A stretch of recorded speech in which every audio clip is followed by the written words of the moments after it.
I thought I'll not probably focus on technology and talk more about entrepreneurship here. So how many of you wanted to do a startup anytime? You know, wanted to do your own thing?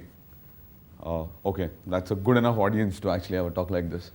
So what I've done here is I'm not going to talk much about what we do at Capillary.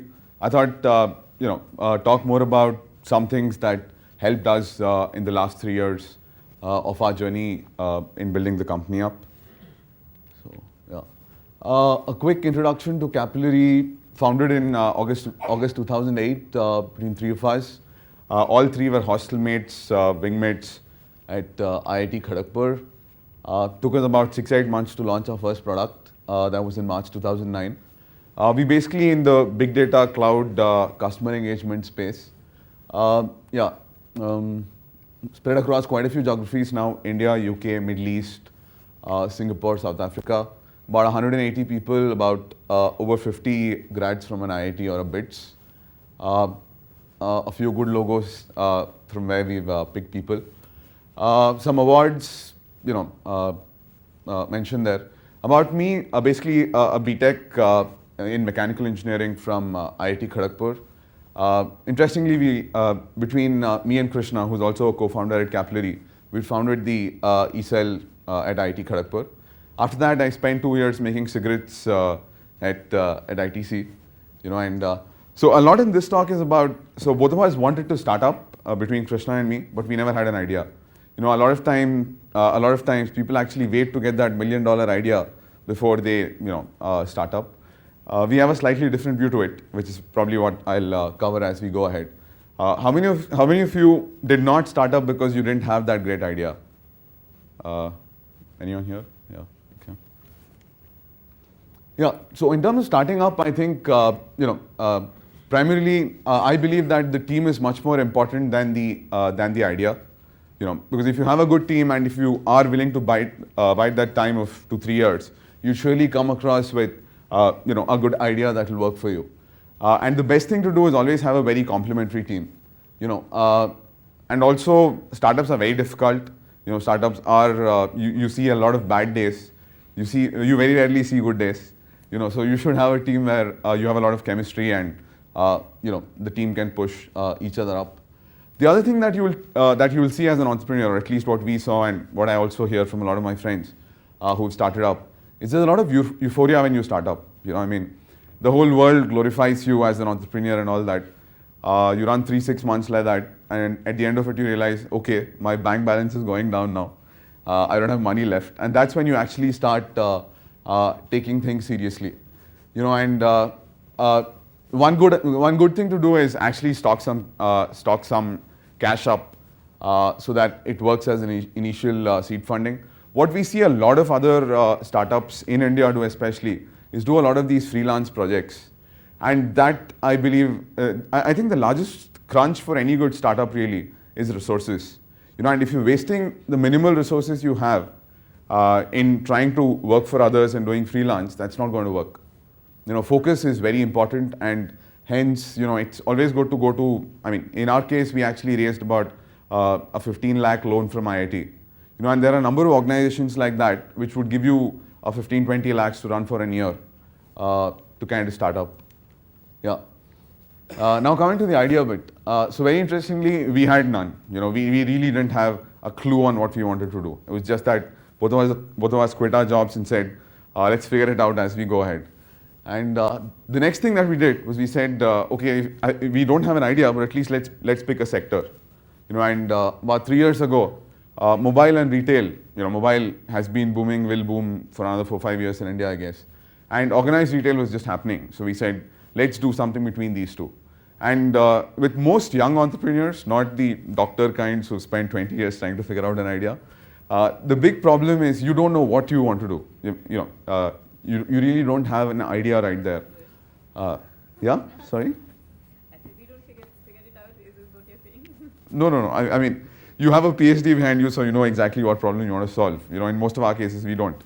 So what we said there was, let's pick a sector, and pick a sector that's growing, because chances are in a growing sector, there would be a lot of open white spaces which you can try and fill.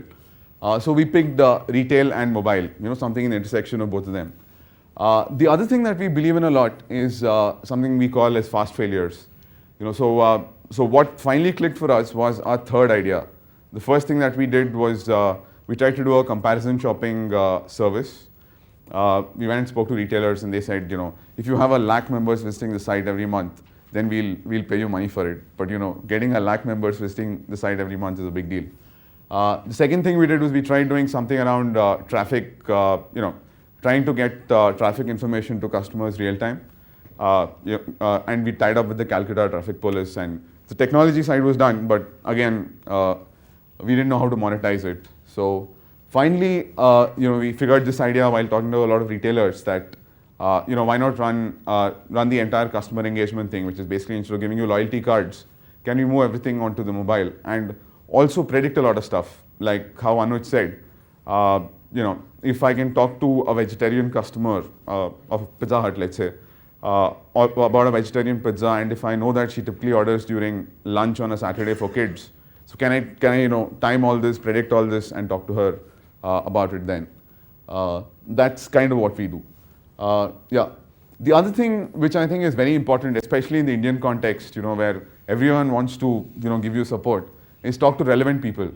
Don't talk to everyone, because in India we have a culture of glorifying entrepreneurs, and hence you will get, and hence a lot of people say this is a great idea, but it's a good idea only if the guy is willing to pay or willing to use. If it's a consumer product, then if the guy is willing to use. The other good thing, I think, being in India, a big advantage that we have is the ability to innovate on business models, especially with things like the cloud and things like SaaS being accepted now. There is a lot of scope of re-engineering a lot of products that we currently use on accounting, on CRMs, etc., by just changing the way you bill. The other thing, a very interesting thing in India is people don't want to pay for quality. We've seen multiple startups out of IIT Kharagpur where they built a brilliant product which helps better education quality, couldn't sell to even one. And primarily because I think as Indians, the guy who's buying, or the lala, for the lack of a better word, is typically the guy who wants to either see a positive ROI, that is see sales grow or see your margin grow, or see a cost reduction. So if you're scoring an idea, a good idea would be doing it this way, that if it's a positive ROI, take that first. If you don't get an idea there, then look at cost reduction. Quality would be the last one. And something which we had never kept in mind, but luckily fell in place for us. Whenever you want to raise funding from an angel, VC, whoever, the big question that will come is the company going to be $100 million company sometime? So just do that quick check of saying, what would be the market size for your idea? Now coming to the first client, it's very truly said, your first client is God sent. So whatever they ask you to do, you should do, in short. Easy ways of getting first clients is, in our case, what we actually did was we went and spoke to about 50, 100 retailers even before deciding what we wanted to do. Because we had zeroed in on a sector saying retail. So we actually went and spoke to about 50, 60 brand managers. And a lot of these, in fact, very interestingly, the whole idea came around from them more than from us. So what basically happened was they said top 10 pain points, and about 8 of them had the same pain points in a group of 10. And we said, okay, so if you take that kind of an approach, the chances that one of these guys is going to buy, because you're solving a problem for him, is quite high. And in our case, our first 5 clients were actually people who suggested us what we need to do. So that's a good way of picking a good idea and also making sure that you have the first few clients in place. The only downside there, if you ask me, is make sure that the idea has, it's not relevant only to that one guy, but to probably 100, 200 others, other retailers or other people in a similar business line. Otherwise, you will end up building another services company, and I think in India we build services companies very well. The other side is, as engineers, we have a love for a product. All of us spend so much time trying to beautify a product and trying to build in new features. I think the right business side to it is actually execute and correct fast. Even if you're at 80% there with the product, go to the market, because as Ruchi rightly said, what the guy wants now and what the guy wants 2 months later is going to be very different. So the best thing is to be able to like quickly execute and correct fast. Again, on that, it's always better to have your own technology team. Another thing that we see with a lot of startups doing is actually outsource their IT out, which I don't think is a good idea. Yeah, India actually has a lot of problems in this area, which is funding for startups. Like in the US, if you just have an idea, you can easily raise about $100,000 and start executing it. But in India, before you even get your first round of funding, you probably need an idea. You also need good traction, and it takes anything between 1 to 6 months to raise money. Yeah. On that point, I think coming to the concept of strategic angels, what's benefited us a lot. We work with about 6,000 retailers now in less than 3 years, about 20 million end consumers, and the big advantage there has been being able to get these very strategic angels who are very well connected in those specific sectors, and those guys can appreciate stuff much better. And none of these guys would typically sign up on your first attempt. So perseverance is very important in trying to get good advisors and trying to get good strategic angels on. Yeah, the other thing that we've learned the tough way actually is, all of us make very nice business plans, and typically the right way to gauge a business plan is cut your revenues by half, increase your expenses by 25%, and then you typically will have an idea of how much money you need to raise. Yeah, scaling up, I think that's the toughest part. So till you're 15 people or 20 people in an organization, you know everyone else very well. They're mostly friends. Now once you get to 200, every second guy or every 8 out of 10 guys you see are probably people who you don't know. And the best thing to do there is outsource non-core. So our HR is outsourced, and that's something which a lot of other startups are also doing now. Keep all the core areas in-house, especially technology. Although it's a very costly area to have in-house, the best idea is to have technology in-house. Another key thing that I think has helped a lot of the good startups out of Bangalore at least is the importance in people. What we generally see is a lot of people go pick interns out of colleges and try to get them to work. But I think your people are your brand as a startup. No one really knows the company or no one really knows Capillary. So whenever you're interacting with a client or whatever solution is getting built, it's actually about the people who are building it. And hence people are the most important brand there. Yeah. And as we scale up, another good thing that you should do is actually allot responsibility better and give up control. Some uniques on India here, I think, one, as I said, is coming to funding. Indian venture community is very, very risk averse.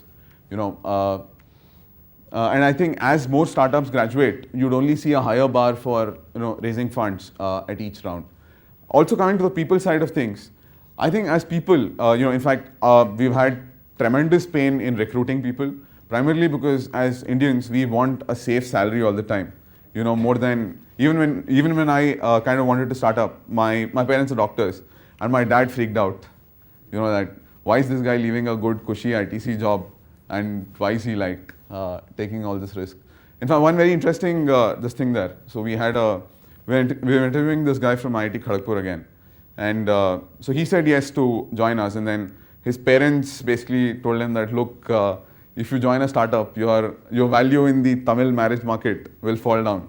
And the guy didn't join us. And you'd have a lot of stories similar to that you'll hear from entrepreneurs. Now, next coming to one thing that I think it's more an ego thing than anything else. No one will join you at a salary cut. And as a startup, the thing that you really don't have is cash. So that again works against you. Unlike a culture like the US or Singapore or the West, where people value stock so much more. And as we experienced, and as a lot of other startups experience now, stock has zero worth in India. But I think as you add more value, as founders, you would rather want to keep the stock to yourself. So it works well both ways. Yeah, the other big advantage that we had really was so out of the 200, about 50 odd guys are from an IIT or a BITS, and a lot of them have worked at Google, Microsoft, Yahoo, places like that. And the reason they joined us was because they felt lost in a large company. And I'm hoping there are some more here who probably feel that, right? So that's a very good way of picking people up, because then they also join you for the right reasons. It's not really for the salary hike that they're joining you, but it's more for the kind of work, and at a startup, you can really give very good work to people. So, yeah. Yeah, right. Also coming to clients, I think, so we actually started more as an India-focused company. For about 2 years, we just dealt with India, and then at a point in time, we said, probably let's grow out of India and started going global. One problem with India is few clients in India have, a large scale. Most clients are very small, probably 50 crore turnovers, 100 crore turnovers, can't pay much. Hence, what I'd suggest is, if you really want to build a good technology product, build it for an international audience rather than just building it for an Indian audience. Again, most Indian companies are very risk averse, and hence models like pay per month or a success fee based model would work better. Yeah, in India, never sign non-competes because it kind of will kill your business off. So this was a very interesting comment that came from one of the guys we were trying to sell to. He said, "मेरे घर में भी software engineer है, उसको, I'll get him to make this thing for me." And that you'll hear quite a bit. In India, there's so much nuisance competition, that the way you implement becomes much more important than just having an idea, because you'll have a lot of people come up with similar ideas as you have. But I think internationally also, your idea is probably important, but the largest part of it is execution. So, if you look at Google, Google was not the first search engine. Neither was Facebook the first social media network, So, execution is the key. And one point here is, if you have ideas, do share with others, because what we generally see is a lot of techies especially have that thing of saying, if I share the idea with someone else, he will copy it or she will copy it, and hence my idea will not work. Or on the other side, what I believe is, if you share your ideas with probably 50 people, with the assumption that implementation is more important than just the idea, a lot of these guys will also add a lot of value to it, and especially in a case like ours where we know nuts about retail, and from my fashion sense, you can make out that I'm not the best. I'm not great at shopping either, and trying to look at a sector like retail, and mobile on the other side, we got a lot of support from people we spoke to, and that's very important as an entrepreneur, being willing to actually share ideas, and which unfortunately doesn't happen in most cases. Yeah. The other thing is, I think India has always been looked at as a outsourcing hub, or as a country where you can get great services. You can build very good service companies. But I really think that with the kind of technology talent that we have across the country, we should build more product companies. Because the actual value is in the product. When you're doing services, you're probably running a 20% margin business, but nothing more. And the other side is also that